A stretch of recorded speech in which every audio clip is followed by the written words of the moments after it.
Hey you guys, welcome back to another blog of a bank aspirant. So yeah, this is my to-do list and इसमें मैंने थोड़े बहुत changes किए हैं और क्योंकि मैं काफ़ी दिनों से ना जो स्लॉट थर्ड होता था उसमें मेंस की क्लास या और प्रैक्टिस के लिए सेक्शनल मॉक डाल देती थी और लास्ट तक आते-आते मैं इतना थक जाती थी कि उसे मैं छोड़ ही देती थी। इस वजह से इसमें मैंने थोड़े बहुत चेंज किए हैं। अब मैंने स्लॉट सेकंड में जो है वो क्वांट मेंस कर दिया और सेक्शनल मॉक कर दी मेंस की रीज़निंग की और लास्ट स्लॉट मैंने रिवीजन के लिए रखा। सो फिर इसके बाद मैंने यहाँ पर निमिषा मैम की एडिटोरियल की क्लास ली और फिर यहाँ पर मैंने वायरल मैथ्स की क्लास ली। एक्चुअली सर काफ़ी टाइम से छुट्टी पे हैं और क्लास नहीं ले रहे हैं। सो इस वजह से मैं पुरानी क्लासेस देखती हूँ कि जिससे मेरा फ्लो ना बिगड़े। फिर मैंने एक छोटा-सा ब्रेक लिया और इसके बाद परफेक्शन की क्लास की और परफेक्शन की क्लास करने के बाद जैसे-तैसे करके मैं बैठी ही थी 1 बजे पढ़ने क्योंकि मेरा मन नहीं कर रहा था पढ़ने का। बट समहाउ मैंने मैनेज किया और पढ़ने बैठ गई क्योंकि कुछ पाने के लिए कुछ खोना तो पड़ता ही है। सो मैं यहाँ पर बैठ गई पढ़ने। फिर यहाँ पर मैंने एक छोटा-सा ब्रेक लिया था परफेक्शन की क्लास के बाद और फिर यहाँ पर मैंने अंकुश सर की रीज़निंग की क्लास लगाई। सर भी अभी कुछ टाइम से क्लास नहीं ले रहे हैं, बाहर गए हुए हैं।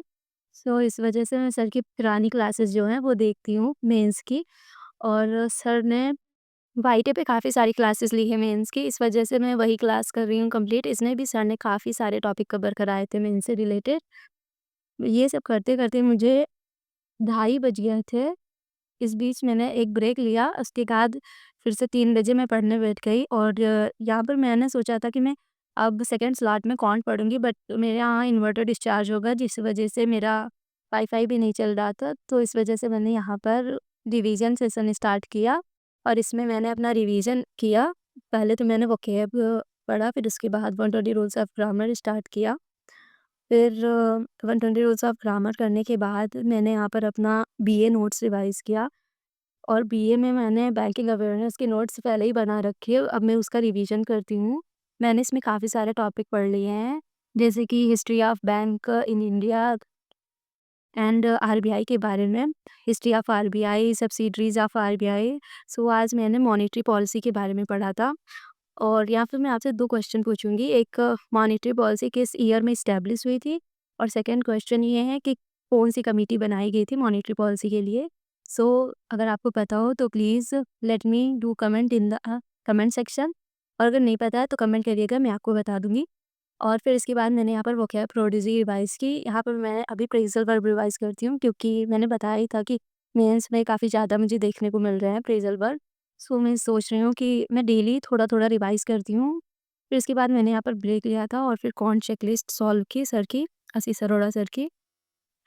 और इसके बाद मैंने यहाँ पर टेबल, स्क्वायर, क्यूब ये सब लिखकर रिवाइज़ किया। सो ये सब करते-करते मुझे शाम के 5 बज गए और तब तक लाइट भी आ गई थी।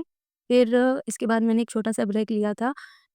ब्रेक लेने के बाद फिर से मैं पढ़ने बैठ गई और यहाँ पर मैंने सेक्शनल मॉक दिया था रीज़निंग का और अभी मेरी रीज़निंग की उतनी अच्छे से प्रिपरेशन हुई नहीं है मेंस की, तो ये 25 मिनट थे और 40 क्वेश्चन थे जिसमें से मेरे केवल 5 ही क्वेश्चन हुए और अभी इसका आज मैं मतलब 17 को दिया था तो मैं अब 18 तारीख को मैं इसका फिर से एनालिसिस करूँगी और जो क्वेश्चन मेरे नहीं बने थे उनको सॉल्व करूँगी। मैंने 5 एक पज़ल सॉल्व किए थे और वो पाँचों क्वेश्चन सही थे। आफ्टर दैट मैंने यहाँ पर क्वांट की क्लास लगाई सर की, आशीष अरोड़ा सर की और ये एसबीआई क्लर्क मेंस हेतु की क्लास है। इसमें सर ने काफ़ी सारे क्वेश्चन सॉल्व कराए थे। बेसिकली इसमें पज़ल भी था, ओह सॉरी, इसमें डीआई भी थी और भी मिसलेनियस टॉपिक थे अर्थमेटिक के। इसके बाद यहाँ पर मैंने एक क्विज़ लगाया, डेली क्विज़ एस ऑफिसर पे मैम प्रोवाइड कराती हैं निमिषा बंसल मैम, उसको दिया और ये सब करते-करते मुझे रात के बज गए थे 11:30 और ये सब कुछ कंप्लीट हो गया। So that's a day in my life. So thanks for watching.